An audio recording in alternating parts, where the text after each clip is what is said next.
1970 সালে কলকাতায় আজকের দিনেই প্রতিষ্ঠা হয়েছিল সিআইটিইউর। রাজ্য সিআইটিইউর উদ্যোগে আজকের দিনটি পালন করা হয়। প্রথমে সিআইটিইউ রাজ্য দপ্তরে পতাকা উত্তোলন করেন রাজ্য সভাপতি মানিক দে।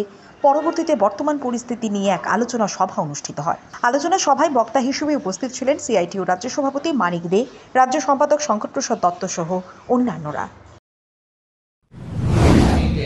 সুযোগ সুবিধা এই জায়গাটায় বিজেপি সরকার আঘাত করলো। আর কি আঘাত করলো? আগে মালিকরা, তারা বিভিন্ন সময় মালিকরা তো এমনিতে শ্রমিকদের দিতে চান কিছু, বাস্তবে না। শ্রমজীবী মানুষ, তারা শ্রম নেন, মালিকরা তাদের মুনাফা ক্রমাগত বাড়াতে চায়। এই মুনাফা বাড়াবার জন্য শ্রমিককে যতটা কম দেওয়া যায়, মালিকের সব সময় লক্ষ্য থাকে সেইটা। স্বাভাবিক কারণেই শ্রমিকরা মালিকদের থেকে আদায় করতে গিয়ে বারে বারে তাদেরকে লড়াই করতে হয়েছে। এবং এই লড়াই করতে গিয়ে যখন মালিক এবং শ্রমিকের দ্বন্দ্ব বা সংঘাত হয়, তখন একটা গণতান্ত্রিক রাষ্ট্রে সরকার পক্ষ তারা সেখানে ত্রিপক্ষীয় সভার ব্যবস্থা করে, তারা মধ্যস্থতাকারী ভূমিকা পালন করে, এবং যেখানে জনকল্যাণকামী সরকার আছে সেই সরকারগুলো মালিকের স্বার্থ নয়, শ্রমিকের স্বার্থ দেখার জন্য কাজ করে। যেটা আমরা দেখেছি আমাদের রাজ্যে বামফ্রন্ট সরকারের সময়।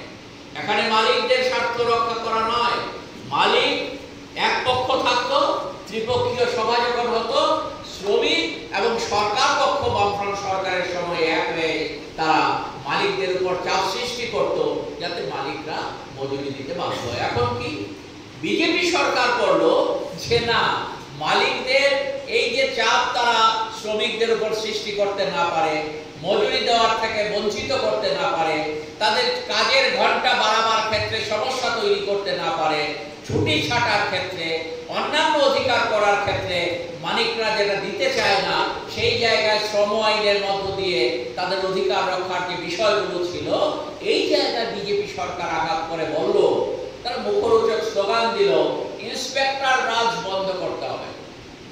যেন ইন্সপেক্টররা শ্রমিকের সর্বনাশ করে ফেলছেন।